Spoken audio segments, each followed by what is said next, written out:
Alright, and now we go off against Lexi as our opponent with Fi, and of course I got the Furnace as well as the Shuko and the Breeze Rider boots, because as Fi you want to have as much equipment block as possible against Lexi, because she has a lot of annoying triggers with Frostbite and stuff like that, and you want to stop that as much as possible. So Lexi was going first this time around. I'm still not sure if it's better to go first or second against Lexi when you are playing Fi, simply because by going second you can start putting pressure early on. As you can see here, we see a Channel Lake Frigid coming down straight away and an Arsenal followed with a pass, which is very punishing, but it's better to see this happening early on than later on in the game. I had a full red hand, unfortunately, despite running, I believe, 19 blues in the deck. You will see me not having blues in hand a significant amount of times during my gameplay in general, which is a bit on the sad side, but it's just the way it is. And as you can see, I draw into yet another full red hand, despite having quite a bit of blues in here. So because of that, I'm actually considering to maybe start running a bit more blues, because not being able to deal with a Channel Lake Frigid or having all those frostbites gathering on your side of the board is really painful for fight to go off.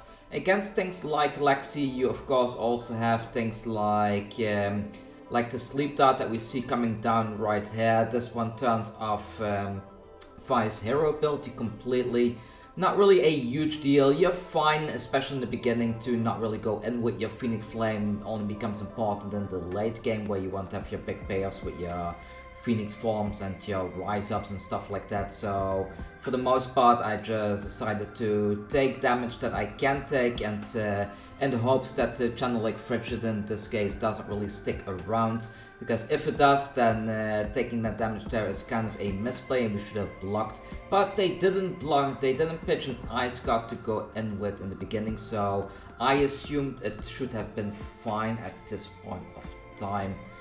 So the opponent's still deciding what they want to play. Like, keep in mind, these are practice games, and my opponent is also not really a master when it comes to Lexi. We see the Bolden shot coming in, that's just damage and nothing else, since there is something in the arsenal already, so just damage by itself I'm not really that scared of. We do see a fuse here with a Blizzard Bolt.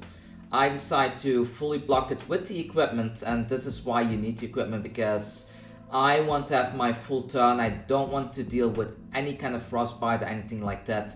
The Shuko are already gone, unfortunately, which means that we didn't get any value at all from the Shuko, which is something that you're gonna see quite often. I played a little in order to fetch my copy of Minnowism from the deck. I do think I'm gonna run a second copy. Like, I talked about this, I think on Discord or YouTube or something, that at first I had like 2 copies in the deck and then I went to 1 because I felt drawing into it as a dead card. I think I'm gonna go back to 2 copies of blue, because it's very annoying if you have a Minnowism in hand and a Belittle and then not having anything to pull straight from the deck. But by pitching just the 1 card, we can now go in with the 3 go again. We have the blue in hand, ready to use in combination with the Flame Call Awakening and the Ember Blade. We can fetch ourselves a Phoenix Flame. If I remember correctly, I still have another Awakening in the arsenal, so at this point I'm just forcing a bunch of Moss triggers. Of course, as a Lexi player, you want to keep most of your cards in hand, because, well, you're a Lexi player, you need your resources, you need your fuse cards to have a decent turn. The opponent does decide to block that Phoenix Flame. I go ahead and fetch yet another Phoenix Flame straight from the deck. I still have resources available. And now I start my combat chain yet again. So the first Awakening went through, I believe, and does it go through? Like, so yeah, so the first one went through, followed by another Phoenix Flame into a Inflame, pulling back yet another Phoenix Flame, and now it's a issue that the opponent has to decide if they want to commit even more card from hand or not. They decide not to, which ended up giving me a draw from the Muscle Momentum, which is kind of nice for the fight deck, because anytime you can get a draw, usually it means you can get an additional attack in, and in this case it meant that I could go ahead and arsenal one of my Phoenix Flames for a future turn. So here you see me taking the full damage and generating that frostbite to my side of the field. The opponent decided to arsenal there, so I played the Brand with Cinderclaw, which means that I have to pay the 1 resource, so that's a 3 go again, the opponent takes it. And at this point I believe what I should have done is gone in with my Flame Call Awakening, but instead for whatever reason I decided to go in with my weapon, which doesn't even present a Master Trigger or anything. So they end up not blocking the sword, I go in with the Phoenix Flame. The opponent is thinking what they want to do next if they want to block this one, because this one does present that Master Trigger like I mentioned earlier. And I end up forgetting about the Master Trigger because for some reason I thought that that the Ember Blade here was blocked, which it wasn't, and it was my opponent that reminded me like, hey, why didn't you get your Master Trigger? So right here I'm explaining like, I thought you blocked my Ember Blade, and they're like, no, I kept everything in hand.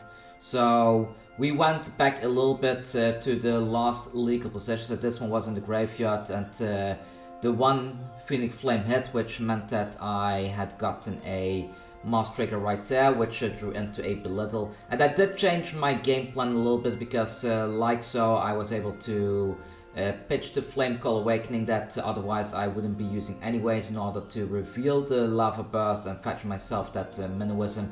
It made a huge difference. Like, that's one of the things that in tournament play it can get you in a bit of trouble, because sometimes you miss certain triggers, or just by talking to your opponent you think they did one thing but actually they didn't. So it's very important to really keep an eye on the game state, because you can very easily make misplays like that, missing triggers. Like missing a draw with a deck like this can be quite a big deal actually, because not having your draw can can actually cost you the game.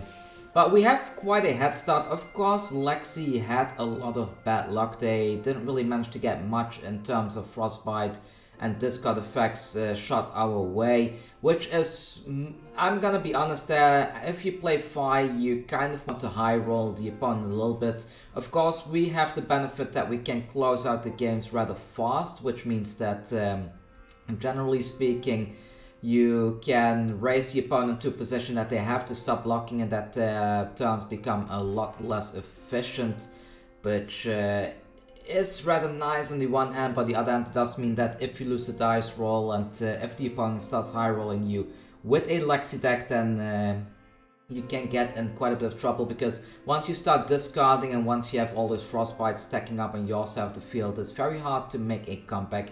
So here, as you can see, they shoot with the Buffing Helix, and that means that they can put the last card in the arsenal if they want to, and they can shoot that one as well. I do have the Minnowism in hand from the last turn. They decide to go in here, which isn't that bad for me. It means I go to 8, I do have 2 Frostbite, but I have the Minnowism with the Belittle. If I had another copy of Minnowism, I would have been able to fetch that one in this position and also be able to go in with the Ember Blade. That way I would have been able to have an even bigger Phoenix form turn. Unfortunately, I did not, but it's still a good turn overall. So we have a 3 go again going in at this point. If I'm not mistaken, I have the Phoenix Flame still in the arsenal, which means that the Phoenix form will have go again. And we have that Blaze Headlong, which I think I ended up saving until the very end, just to try and push them over the finish line, because if you can get your opponent to go to 1 or something like that. No, I'm mistaken. I ended up playing it right here. I'm sorry, I'm completely mistaken there then. So playing the Rush Headlong, which is 4 damage, it's presenting lethal here. The opponent decides to fully block it with the New Horizon. I go in with a Phoenix Flame for 1 damage. They decide to block that one with Fiandal Spring Tunic, and now the Phoenix form is coming in for 3 go again. Again, if I had a second copy of Minnowism in the deck at this point of time, I would have been able to go with the sword fetch the other Phoenix Flame, play that before I use the Phoenix form, but unfortunately I didn't have it available. Opponent only has 2 cards, we are at 8 life, but that's not really important right now. So we have a Sleep Dart coming in, which means that if it hits we don't get our activation with Phi. I do have the double Rise from the Ashes in the hand, so I was thinking if I should pitch it here to get a Phoenix Flame from the arsenal back, but since the Rise from the Ashes already give you the Phoenix Flame back anyways, it wasn't really worth it. So we go in with the Spreading Flames, coming in for 4 with Go Again, straight away presenting lethal, and we have the Rise Up in hand, which means that we can have a very significant turn with that Dominate. So here comes yet another Phoenix Flame, into another Phoenix Flame, into the Rise Up for game. This game went a lot better than the previous one. The one before this I actually ended up losing because of all the taxing effects from Lexi, but this game went a little bit my way, like we were able to high roll quite a bit, but still we are at 2 life now. This could have gone very badly. It could have gone completely different if Lexi had a bit more better draws. It's a extremely tough matchup. I think Lexi and Ultima are probably going to be the tougher matchups for Phi in general, but it's one of the things you really want to practice. I was explaining to my opponent that normally I tend to go with Tunic together with Hammerers, but since this is a very tough matchup, you really need to have all the block you can to stop those on-hit triggers. And with a setup like this, you can do some really ridiculous combos, like going all the way up to like 40 or even 50 damage in a single turn. If you have the 3 Phoenix Flames combined with a Phoenix form and a Spreading Flames, you can do absolutely ridiculous stuff, and you don't even need that many resources for it.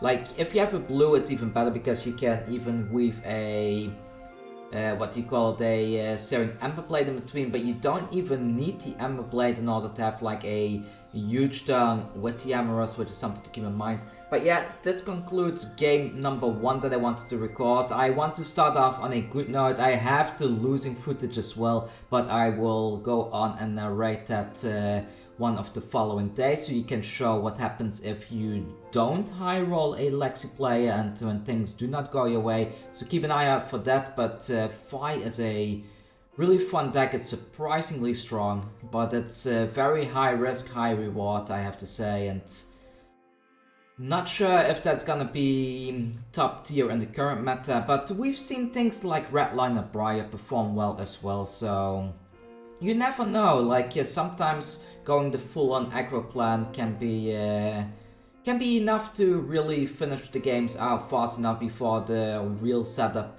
tactics start to matter and things like Prism and such. So anyways, that's all for the video for today. Quick gameplay video for you all. I will do more gameplay videos if you want me to do them. Of course, if you want to support the channel, you can do so by subscribing or becoming a patron over on patreon.com/Kugane Gaming. And or you could even become a channel member by hitting that join button. Anyways, thank you everyone. See you all soon with the next video.